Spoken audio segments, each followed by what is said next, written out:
तो अब हम लोग एक नई सीरीज़ स्टार्ट करने वाले हैं। इसका नाम है नंबर थ्योरी। तो अब हम लोग इसका स्टार्टअप करेंगे नंबर थ्योरी की सीरीज़ का। तो नंबर थ्योरी जो है काफ़ी इम्पोर्टेंट सब्जेक्ट ये भी है। इसमें बेसिकली नाम से ही सजेस्ट ये लग रहा है कि नंबर थ्योरी का मतलब ये होता है कि नंबर के से रिलेटेड ही हम चीज़ें को पढ़ेंगे इस सब्जेक्ट में। ठीक है। तो इस सीरीज़ का जो पहला वीडियो है वो है डिविजिबिलिटी पर। तो देखते हैं कि डिविजिबिलिटी क्या है। तो डिविजिबिलिटी क्या है? Divisibility, a non zero integer a is said to divide an integer b if there exists an integer c such that b is equal to ac। कहने का मतलब क्या है कि एक इंटीज़र हो a हमारे पास जो कि नॉन ज़ीरो होना चाहिए। ठीक है। अगर वो डिवाइड कर रहा है किसी इंटीज़र को b को, तो हमारे पास एक इंटीज़र c ऐसा ज़रूर होगा कि वो ऐसी कंडीशन हमारी सेटिस्फाई करे।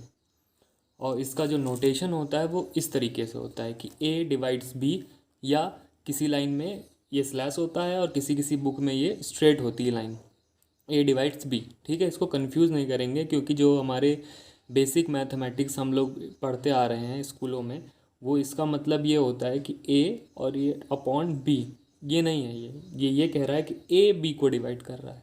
ठीक है। b जो है डिनोमिनेटर में रहेगा और a डिनोमिनेटर में रहेगा, तो यहाँ कन्फ्यूज़न नहीं है। ठीक है। अब कहीं भी नोटेशन यूज़ करेंगे दोनों बात एक ही है, तो आप ये यूज़ कर सकते हैं। तो कुछ एग्जाम्पल से जो है हम इसको समझने का ट्राई करते हैं। ठीक है। अब एग्ज़ाम्पल लेते हैं कि 3 डिवाइड्स 12। तो कैसे लिख सकते हैं इसको? 12 इज इक्वल टू 3 × 4 लिख सकते हैं।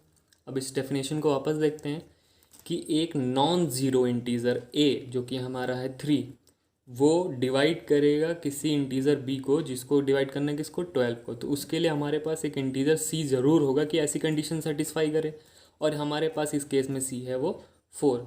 ठीक है। तो वो ऐसी कंडीशन सेटिस्फाई कर रहा है, तो हमारा ये डिविजिबिलिटी रूल को फॉलो कर रहा है। मतलब 3 डिवाइड कर रहा है किसको? 12 को डिवाइड कर रहा है। इसकी नोटेशन अब अभी ये भी हो सकता है। इसकी नोटेशन जो है हम लोग क्या है, नोटेशन ऐसे कर सकते हैं कि 3 डिवाइड्स 12, या हम लिख सकते हैं 3 डिवाइड्स 12, ऐसे कुछ भी। ठीक है। इससे एक चीज़ और पता चलती है कि 3 तो है ही है, और 4 भी जो है इसको यही सेम चीज़ करता है। 4 भी डिवाइड करता है 12 को। ठीक है। 4 भी डिवाइड करता है 12 को, और 4 भी डिवाइड करता है, ऐसे भी नोटेशन लिख सकते हैं। ठीक है। तो ये कंडीशन सेटिस्फाई कर रहा है डिविजिबिलिटी की। तो यही होता है हमारा डिविजिबिलिटी नंबर थ्योरी में, ऐसे ही हम लोग देखते हैं। ठीक है। अब सिर्फ हम लोग किस पे चेक करेंगे? इंटीज़र पे ही चेक करने वाले हैं। ठीक है। तो इंटीज़र निगेटिव भी हो सकता है, पॉजिटिव भी हो सकता है। तो एक एग्जांपल हम लोग निगेटिव का ले लेते हैं कि 13 डिवाइड्स -13। ठीक है। ठीक है। -13 ना लेके थोड़ा और कर देते हैं। अभी ऐसा नहीं लेते हैं, -39 ले लेते हैं। ठीक है। तो 13 डिवाइड्स -39। ठीक है। इसको कैसे लिख सकते हैं? 39 और 3। ठीक, 3 ज़ा, तो ये हमारी कंडीशन सेटिस्फाई किया। मतलब एक नॉन ज़ीरो इंटीज़र a जो कि 13 है, वो डिवाइड करेगा किसी इंटीज़र को b को, जो हमारा -39 को तब डिवाइड करेगा जब हमारे पास एक ऐसा c आ जाए कि ये कंडीशन हमें फॉलो करे। तो हमारे पास c वो है कहाँ पर है? वो है -3। ठीक है। और इसको जब नोटेशन वाइज लिखना है तो हम ऐसे लिख सकते हैं। ठीक है। या तो हम क्या लिख सकते हैं, ऐसे भी लिख सकते हैं। ठीक। अब जब 13 कर रहा है तो जैसे यहाँ बताया, तो -3 भी डिवाइड कर सकता है।